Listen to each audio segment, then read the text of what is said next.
the ability to crowd control one another. But nevertheless, on the bottom lane, we're going to see Ashe and Lulu combo together. This is one that I haven't seen very often, if at all. And it's a bit of a strange one because both champions have got that the ability to slow. The Glitter Lance in conjunction with the Frost Arrows and the Volley, etc. So that's going to keep people minimized in terms of their movement speed. But a Grasping Roots is just going to challenge or cancel any sort of aggression that can come out from both of them. Vayne can tumble away. Slow does not get affected by tumble. Admittedly, look, it's a small distance, but nevertheless, it puts you out of the range of the Crystal Arrow, gets you out of the range of anybody else. And that was a Nunu for a second, so that made me a bit interested. We'll see what Xpeke is going to be locking in, because Malphite, is that Malphite top? And we're deciding on AP in the middle. Is Pekka going to take Zyra in the middle as AP and take Blitz Vayne bottom lane? It's a possibility. Well, you could take, AP Melf in the middle as well, build him AP, get Abyssal Scepter. So there's a couple of options here. We'll see exactly how the players are going to swap these champions around, because there's variation everywhere. Xin and Malphite, they could be top, they could be jungle. Zyra could be support, could be mid. Melf could be AP mid as well. But yeah, interesting. The first thing I saw there, Mighty Midget picked up Ashe. I thought, okay, strange. We haven't seen Ashe in a long time. There's a couple of reasons for that. She doesn't have the greatest escapes. She doesn't really have any escape. She does have that slow, she can kite a little bit. She's got that close range arrow if you have to. Not very big stun. With some CC, with even a fade, you're going to overcome that stun anyway. Yeah. So why pick it? I don't know. And Fnatic's response was immediately, okay, you're going to pick Ashe, no escapes, we'll pop her flash, and then what we'll do? Two hard CC champions that are going to get straight on top of her and blow her up. Malphite, straight through everyone else, land that unstoppable force, knock her up, destroy her. Blitzcrank, you grab Ashe out of position. If she's got no flash, done. No AD carry. She's useless at that point. Those two picks to me screamed, we see Ashe, we stop Ashe. Done. Simple as that. There's no specific comp there. There's no like Orianna or Lulu ult. There's no, sorry, Orianna, Malphite and Lulu ult. There's nothing like that. There's no protect Kog'Maw kind of thing. It is strong champions, and those two look perfect for just shutting down Ashe. Yeah, and if you take a look at exactly how it's played out, it is going to be Soaz in the top lane with Malphite. Xpeke is going to be taking AP Zyra in the middle, and that's to counterbalance the Diana.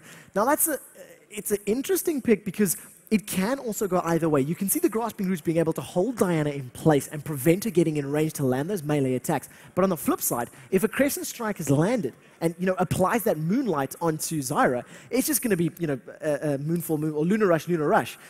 Just wait for the snare to wear off and just dash on and carry on dealing the damage. So it's going to come down to skill shots and timing. And whichever player has got the better mechanical skills will win that matchup. There is one other slight thing which I think is going to give Peke a minor edge.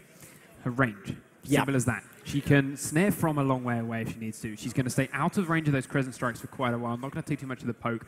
And even when she does do that, she can dart in, plant a couple of seeds, plant some plants, run away. Let them do the CSing with the XPing for her and stay back. And she can keep taking the race using this strategy as well. Moops has to get out of the lane a bit to get to those race camps. Going to get pushed under the turret while that happens.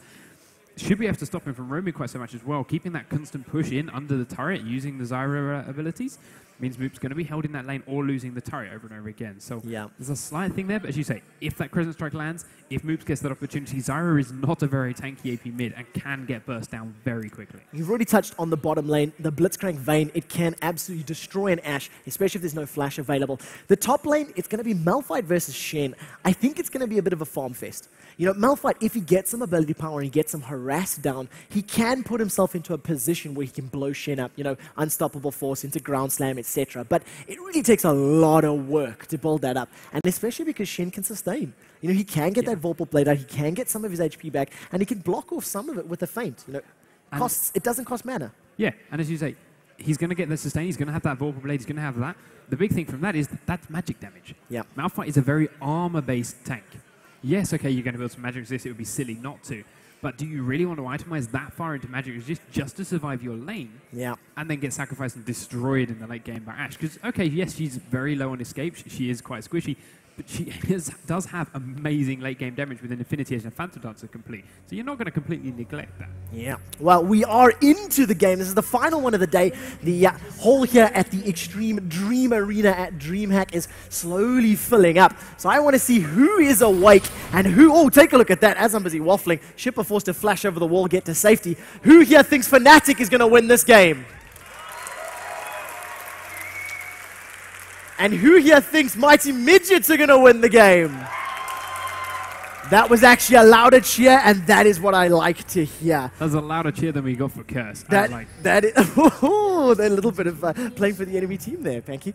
So we see Fnatic, they have come in, they've placed a very aggressive ward on the blue buff, which has also been warded by the Mighty Midgets. So they have full vision, they know what's going on. You can see the pings on the bottom right-hand side of your screen saying, look, we know you're here, we know you are around.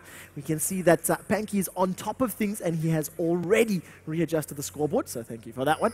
And yeah, Fnatic just coming back to the legendary triple kill level 1 fight that we've seen from earlier in the week. I mentioned earlier on in a couple of the previous group stages how level 1's been quite quiet. A lot of people just like to sit back, play defensive, guard their entrances, maybe drop a ward in, leave it at that. Fnatic, nah, scrub that idea. Invade in almost every game, and it works very well when you've got a Blitzcrank. Glucose is going around the top side of this red buff.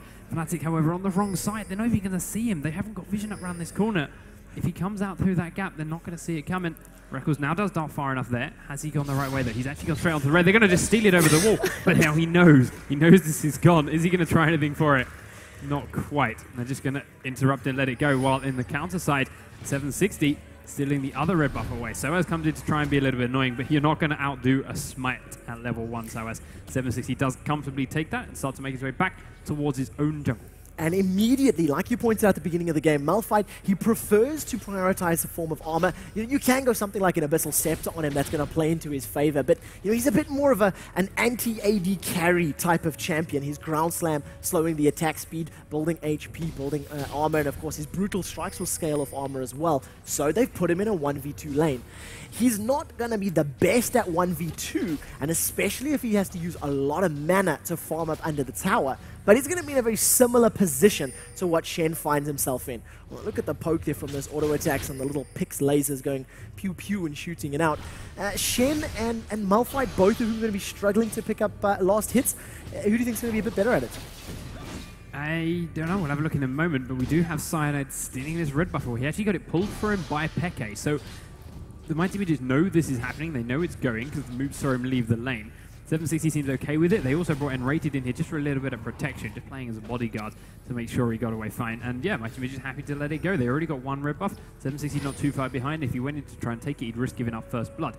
Instead, he's looking to take first blood. He's coming down here towards the bottom turret, in onto Soaz. Sheephead does take the initial turret aggro and the ignite for that job. But Soaz is going in, trying to finish him off. One more auto attack. Can't quite do it. 760 executing the second blast of that Sonic Wave just in time.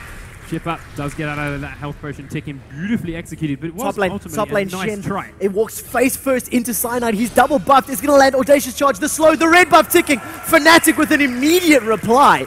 Cyanide came up for the gank, put a lot of pressure up there in the top lane.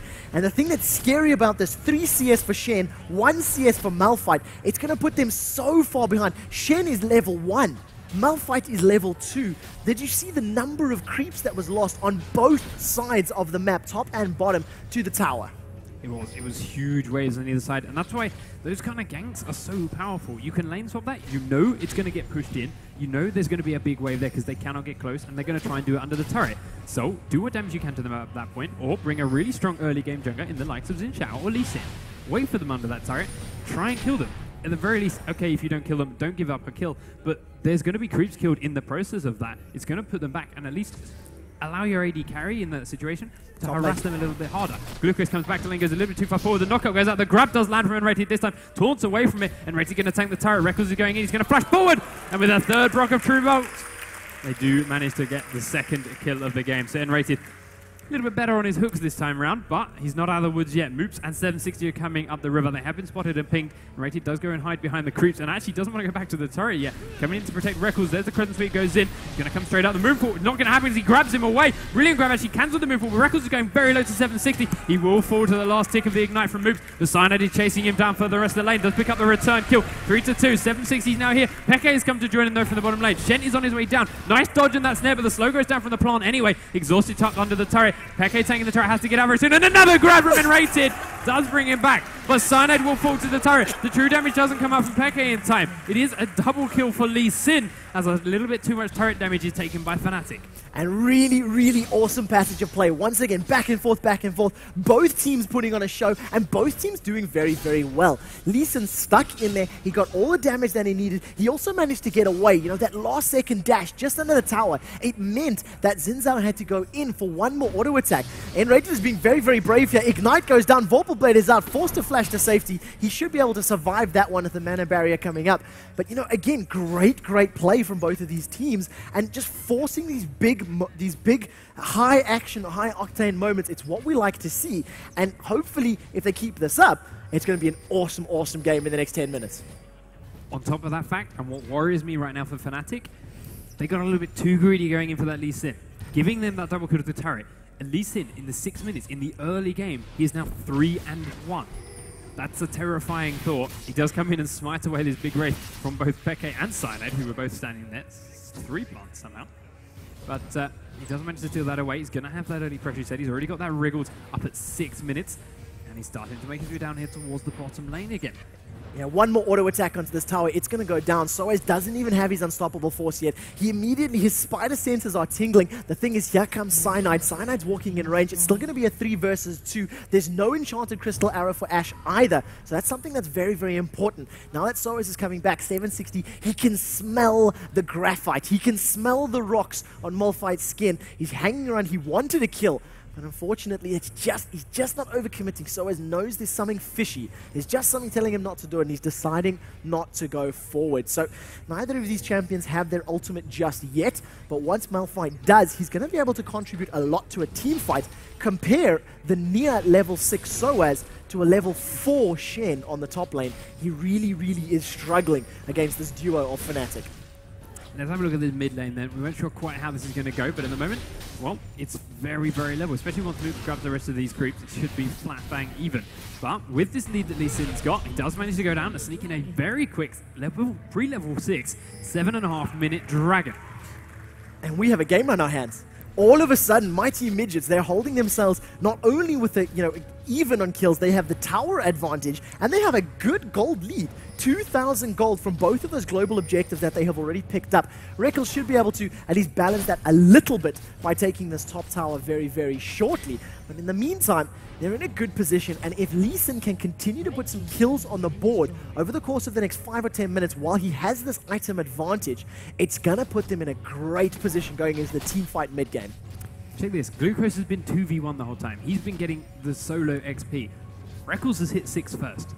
Reckles was dead for some of that. Reckles wasn't in lane for half the time. Yeah, okay, Glucose was the same, but still, that's a big thing, especially when it's Vayne that's 6 and Shen that isn't. He's not got that ult. He cannot teleport around the map. He hasn't got that massive shield, which he needs to go and protect some of his teammates. So they're going to need to get him that as soon as possible. He's got a couple more waves of creeps before it's going to happen. But ultimately, on the other hand, 760 is 6. 760 is that strong early game. He does have that early level. He has that ultimate. He can really start roaming out and making some kind of pressure from it. As Peke just sneaks his way past an arrow, but it doesn't matter. He's got no mana. He does catch a Crescent Sweep. Moves goes in with one Lunar Rush. He's got the shield coming down. The playing Cascade. And even with an exhaust, he managed to pick up the final kill. Yeah, so nicely done. Now down, Ashe in the jungle gets caught. 1, 2, 3 knockups, gets caught in the air. Rocket grab backwards, power fist up into the air. Vanda's very, very low. Soaz is trying to get in range. He doesn't have enough range on his seismic shot to get there. Cyanide, 1 hit with a 3 talent strike. Third isn't going to be enough. RaidCall joins the party. He finally puts a kill on the board for Fnatic. Shadow Dash taunt, Shen all of a sudden blocking some of that damage. The damage mitigation from his shield is going to help out a little bit. RaidCall is forced back, as is Soaz with low mana and low hit points. They end up exchanging 1 for 1, but the thing is, that was the jungler. That was the fed jungler going down and feeding a kill to Vayne, which is a scary, scary target to be giving gold to. Yeah, Lee Sin went a little bit too deep into that fight and found Vayne on the other side of it, but ultimately it's still 5 and 6, and the gold lead is still sitting there with the mighty Midgets. They are still quite a way out, nearly 1,400 gold. And Ashe, down in the bottom lane, has a big wave of creeps to farm up from too, so she's going to get a little bit more off of that. Vayne is in mid up against Mook. He does have to be very careful with this. One of those Crescent Sweeps lands, the Lunar Rush is going to go straight out, and Reckles doesn't have the most magic resist in the world, he can go down very quickly to that high damage Diana. And I tell you what, Moopsy played that incredibly well. You know, the burst, he landed every single ability when it needed to. Followed it up with the Lunar Rush, followed up with a Moonfall. Up in the top lane, Shen does get condemned into the wall. Glucose is trying to run away. Red buff is ticking. At the same time, in the jungle, 760 is going to get caught by that Strangle Force, knocked up in the air. Rocket Grab pulls Lee Sin backwards. Fnatic pick up 2 very quick kills, with Wriggles catching Shen out in the top lane. Vander snared, grasping roots in place. Seismic shot, that's going to apply the slow. One more auto attack is going to be able to tick him down. The last final tick of red buff, and all of a sudden, you know, with the pace being in hand, although in the top lane, Vayne goes down to the mighty Midgets. Just as you start feeling that Fnatic are in the driving seat, they pick up 2 or 3 kills, but they give one away as well. Here's what I said with Ashe. She had that arrow, she landed it on one person, it did an AoE slow. She had no flash, that was it. Once that wore off, done. Didn't hit everyone, done, no chance. You don't have like the Ezreal or the Corki that could have then arcane shifted or Valkyried over the wall into that blue. You couldn't just get a little bit more distance or get away from a grab or get away from the slow from Soaz. Actually just caught out dead. They do get this turret in the mid lane. Shiver's going to go straight between Cyanide and Rating for the knockup and therefore the slow. Never 760 trying to dash in for his own slow, but can't quite land anything but creeps. Does land a Q onto Cyanide, immediately gets knocked back out from the turret though. But Peke has joined them. Moves, he's going to get grabbed under the turret. It's a double buff. He's going to get saved by 760 though. Next Peke doesn't quite have the extra damage to burst through that health, but ultimately it has pushed the mighty Midgets back. They've taken too much damage from the turret. They cannot keep going on this, especially as Soaz just arrived from the bottom lane. And N-Rated's rocket grabs are definitely on a superior level to what we were seeing in the game against Curse EU. He's landing them more often, more frequently, and at times when he really, really needs to. Snaring Diana out of that mess of champions. Everybody was around, and he managed to pick this, arguably the squishiest target of the lot that was within range of his casting. So really, really great play. The thing that I'm a little worried about, though, is Vayne has had a lot of time to free farm. She's on similar CS levels to that of Ashe, but she'd been left alone in the top lane. She was able to solo Shen a few moments ago with the red buff, condemning him into the wall and then picking up that kill. And now we see a whole bunch of fallback pings. Fnatic go, look, Rickles, we know you're doing well, but dude, you know, chill. Come on back, come on back. You know, we need you alive, man. Arguably, you've got Vayne with a Zeal, attack speed boots, lifesteal. That's it. You've got Ashe with a BF sword, ninja tapping. That's it. Vayne is a lot stronger with just that combo. Simple as that. So, yeah, okay, they've got similar CS, but Vayne's items and Vayne benefits are much better from those items. So they do still have to be careful, and he does seem to have ignored the fallback pings. He's still up here now with the Glucose, which is already, we've seen it go in Reckles' favor once. Glucose is 2 levels below him as well, which would explain why. But as they have wards down here in the bottom half of the map, they have obviously vision of Ashe and Lulu down here as well. They know he's safe to be up there on his own, so they can just let him keep going for a while. The blue has just respawned, and as I said, it is now warded by Fnatic, so maybe we'll see some kind of play to go towards that, or maybe in response to seeing them take it, we might see a dive onto Glucose. Yeah, that's for sure, and either of them are possibilities. Great ward coverage from Fnatic, so they got full vision, probably, oh, just a smite. Just super cheeky. Cyanide steps up, king of steals. You know, every single time we see Cyanide playing in any game, in any series, there is some form of steal. And, you know, great play. Steal that buff away, take it away from Diana. The cooldowns are not available. She's not able to get those Crescent Strikes out, not able to dive onto people with Lunar Rush quite as effectively. But, nevertheless, timing on Dragon, because, of course, they picked up an extremely early 7-minute Drake, means the mighty Midgets go, all right, we'll take this one. You do still have a smite up on Lee Sin, of course, because you didn't use it there. Cyanide doesn't, so it steals off the cards from this. Fnatic aren't even close. They don't want to try that. Mighty Midgets do take the lead again. Now, Cyanide stealing things, as we said, he's the king of it. He seems to do it everywhere. Stealing 1 blue buff so far, I don't think he's going to be content with that. We're going to see more steals throughout the course of the game, whether it be buffs or whether it be Barons. Baron is what I'm hoping for. Mighty Midgets are a little way ahead at the moment. Let's hope they press home for that advantage. They go for a couple of strong fights. They get those strong fights, but it's still early. Fnatic have low death timers. They will come charging back in towards this Baron. Cyanide dashing in, steals it. That's my predictions. That's what I want to see. Where it goes from that point on, I don't really care. I just want to see it steal the Baron. But well, you will get 5 million internet points if that is exactly how it plays out. So I will keep the 5 million internet points in my back pocket while we keep an eye on this game. 15 minutes in, Malphite 66 CS to Shen's 51. Those lane swaps of the 2v1s worked out negatively, but equally negatively for both champions. The difference, however, Soaz has a Philosopher's Stone. He has had that GP10 ticking, which is not in the hands of Glucose's Shen. So he's going to be a little bit further behind in terms of gold. Admittedly, though, he does have an additional tower and 2 dragons to, help counterbalance that in the short term. But the longer that Philosopher's Stone is ticking, the more valuable it becomes. And of course, all of the, added bonuses, being able to stay in lane, being able to be 25 CS ahead because you can just sit there. Soaz has been hanging around this bottom lane, waiting for Cyanide to get close. I'm anticipating an unstoppable force into an audacious charge, but sadly, Fnatic will not indulge my my hopes. At the moment, they're just falling back. So we've settled back into this farming phase. The towers are down. Teams are roaming a little bit. Drake has already been picked up, so there's no clear, easy objectives right now. It's just a matter of get as much gold as you can, convert that into items, and try put pressure down. Vayne has completed a Phantom Dancer in the meantime, and that's going to give her a whole heap of movement speed and attack speed. See, here's the thing. With Vayne, we mentioned before, strong late game. So as Malphite, still very strong late game. The way Fnatic is set up right now, they're happy to just sit back like this, wait, farm, give up some early free dragons, keep farming, give up some early free dragons, taking some turrets, wait for 30, 40 minutes, then take the game and win. But as we do, in fact, see that unstoppable force coming out from Soaz straight into the bottom lane. Quick flashes from both of these two. But there's the ult from Rekkles. He's going to come in using the movement speed. Does get onto Shipper. The knockup's there just for health. And the slow goes down. Then an immediate taunt comes in after the Shen shield. But Rekkles managed to dodge it. He's onto Vandal this whole time. Glucose is being focused down by both Soaz and Cyanide. But he does have to back away from this. Rekkles is very low. Cannot fight 1v1 against Vandal anymore. They do have to call it a day. But they did pick up the 1 kill. And a great kill from that one. Unstoppable force from Soaz, seemingly coming out of nowhere. No one else from Fnatic was even on the screen, but it was great calling and great timing. And that was something that we missed in the previous game where they were playing against Curse.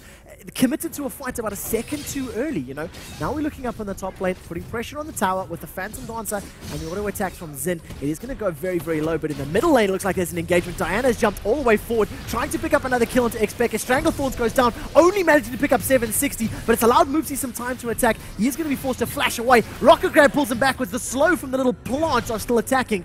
And both 760 and Moopsy are forced out of that engagement with the CC that Blitzcrank offered. Moops missed his second Crescent Strike. After he dodged that knockup, he fired another one out and he missed it. If that had landed, Peke might very well be dead right now. Fortunately, could not quite pull it off, and with another great grab from Enrati, just caused him to lose a little bit too much damage to that turret, and obviously the CC involved as well. But Fnatic did not manage to take down this bottom turret during that whole thing and after those fights. So it was just a little bit of a trade backwards and forward, nothing too serious. This game is still very, very close. The gold is back in Fnatic's favor, but only by about 200-300. That's all been spent on oracles now, as we see Enrated has one, and wards throughout the course of the game, so they don't have to be too worried about that at all. But ultimately, as we said before, this is the late game team. Fnatic are here for that. 760, the Sin early game. The entire bar Shen, the entire Mighty Midgets lineup is really more early game orientated than Fnatic. And it's in their hands to make these plays and to use that advantage here in the first 18 minutes. Not really seeing them do that. Yeah, it's so true. There's something you're going to point out here as well. Take a look at the farm. We've been seeing Moopsy. He's had a very, very good game. He's been putting Pekka under a lot of pressure. Cheers for the ward going down. There we go. But, Moopsy's been having a good time. He's been putting Pekka under a lot of pressure, and he's been struggling in that middle lane. At least, champion 1 versus 1. But look at the farm from Pekka. 40 CS ahead. That is a very, very high number here at the 20-minute mark. And, it's going to convert to some of these items. Athene's Unholy Grail has just been completed. Third tower picked up for Fnatic at the moment.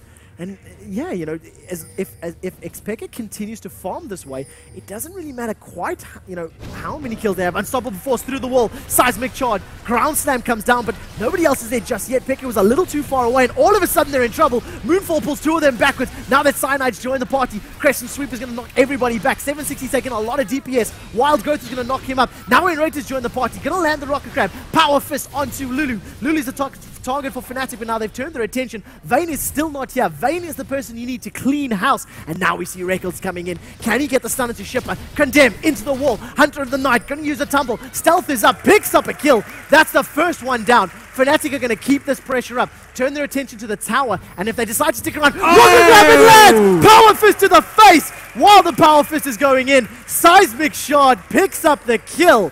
Fnatic with 2 very, very fast kills. This could be the first inner tower of the game.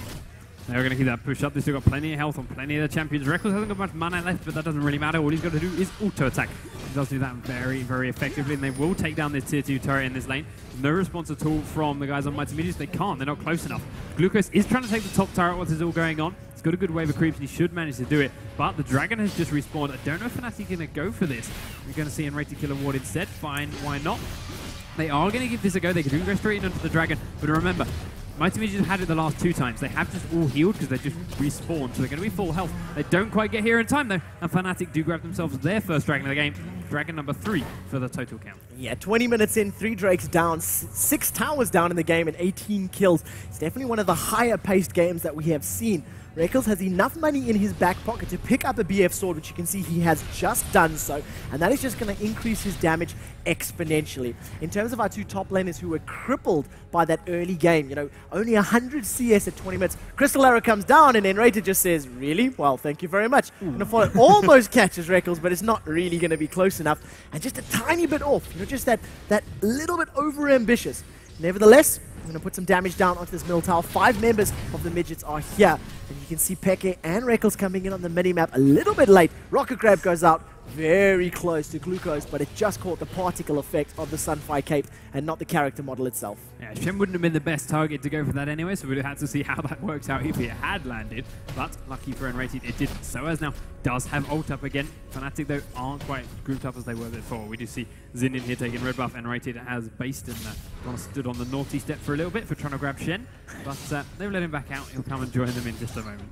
I like that idea, the naughty step for grabbing the wrong target. But nevertheless, Enrated has been having a very, very good game thus far. He's landed a lot of disruptive rocket grabs, which is one of the keys to that champion. Blitzcrank is on your team to create plays, to create openings, to allow you to pick up kills, and to disrupt your opponents. Change the flow of a team fight, displace them, force the team to react to somebody being captured, and that immediately gives you the advantage. So as shoves out this bottom lane, starts to increase that little bit of a CS lead that he has over Shen. Yet another ward goes down, and a little bit of cheering around the crowd. But once again, it's a little slow pace in the action. Baron is going to be probably the next big target within the next 5 to 10 minutes would be about the time. You can see Enrated and Rekkles already checking for wards, making sure that there's nothing there. And once this BF sword gets completed to either an Infinity Edge or a Bloodthirster for Rekkles, you have to feel that Fnatic are going to start thinking, when can we take Nasha? When can we get that buff? It could be a Bloodthirster very shortly, or we're going to wait a little bit longer and take another ward down first. We do now see Fnatic pushing onto this tier 2 turret in mid. Enrated using that movement speed boost to get up past the turret and threaten with a grab as they do finish it off. As that's turret number 5. Actually now off to one side, the arrow is going to land on Cyanide. The grab's not going to hit anyone. We're going to see the engage from Mighty Midgets. Knockup's going to go down from Zyra straight on top of 760, but moves went in on his own. He's taking a lot of damage. Now Rekkles, in fact, dashing forward from the unstoppable force. It's Vanda and 760. Rekkles in this backside, though, finishing off Glucose because he was there thanks to using his ultimate. Now Soaz is tanking the turret. Grab not quite going to land on Shiver, but Mighty Midgets are in full retreat. Rekkles is trying to come as far forward as he can. Soaz has to get off that turret, but there are minions there to tank it this time instead.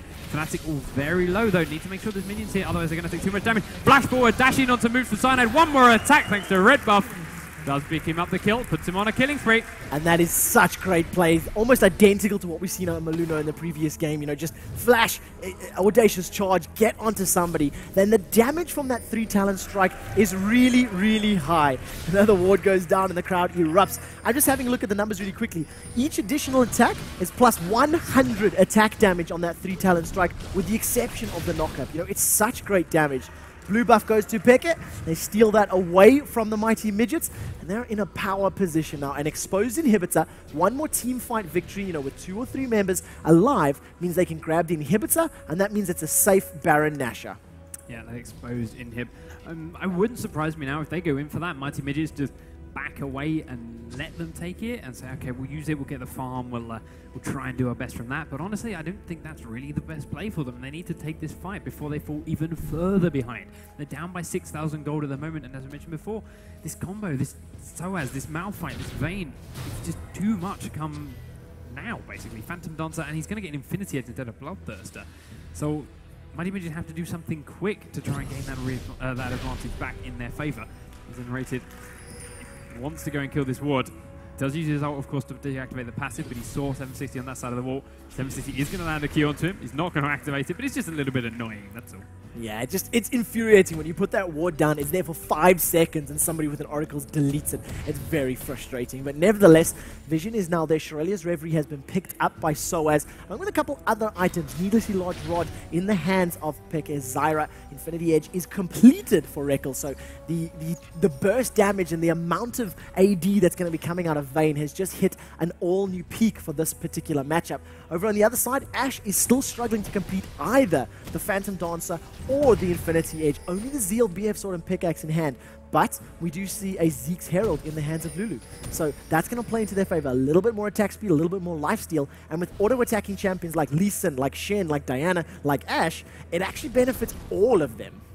We do now see Fnatic are ready to take this in here. They start to group up, push down up this mid lane. As comes forward a little bit, forces a dash away from 760 after he got snared up. Does take a slow for his trouble. Hasn't quite got through the shield just yet. More plants here just to make their life a little bit awkward for Mighty Midgets. But Fnatic opting actually, yeah, we don't want to do that. They've got a lot of poke. We would take a lot of damage while trying to take that down, and they could risk an initiate on us as we back away, of course, using Ashe. Instead, they're going to come down here and they're going to clear out the Baron pet. There's no ward in that bush, but Cyanide does walk across this one, which they couldn't see because it was around the corner. That was their own ward. What am I talking about? Take a look at that. The Sonic Wave comes out, doesn't manage to connect onto anybody. Rocket Grab, Power Fist, Lulu's all of a sudden in trouble. Wild Growth goes out. It's going to be applying that slow to everybody. Now the Crystal Arrow goes down, followed with an Unstoppable Force. Fnatic have committed to a huge fight. 1 kill for Diana. Expecka immediately replies. Glucose is in so much trouble. 760 is low. Reckles cleaning house. 1 on the board, 2 on the board. He's going to start chasing around the corner. That's 4 down. Look at the Seismic Shard. Vander gets the volley out, applies the slow. Shurelya's Reverie has been used. Reckles is going to carry on chasing while Soaz tanks it. Dude, this is going to be the 3rd kill for Reckles. He's going to tank it. Picks up the ace. Fnatic lose their jungler for an ace. They pick up the inhibitor. They have a fair amount of health. If they wanted to go Baron, this would be brave. But I think, yeah, smart call be to recall, pick up some items, and then come back and force the Baron with super creeps in the mid lane.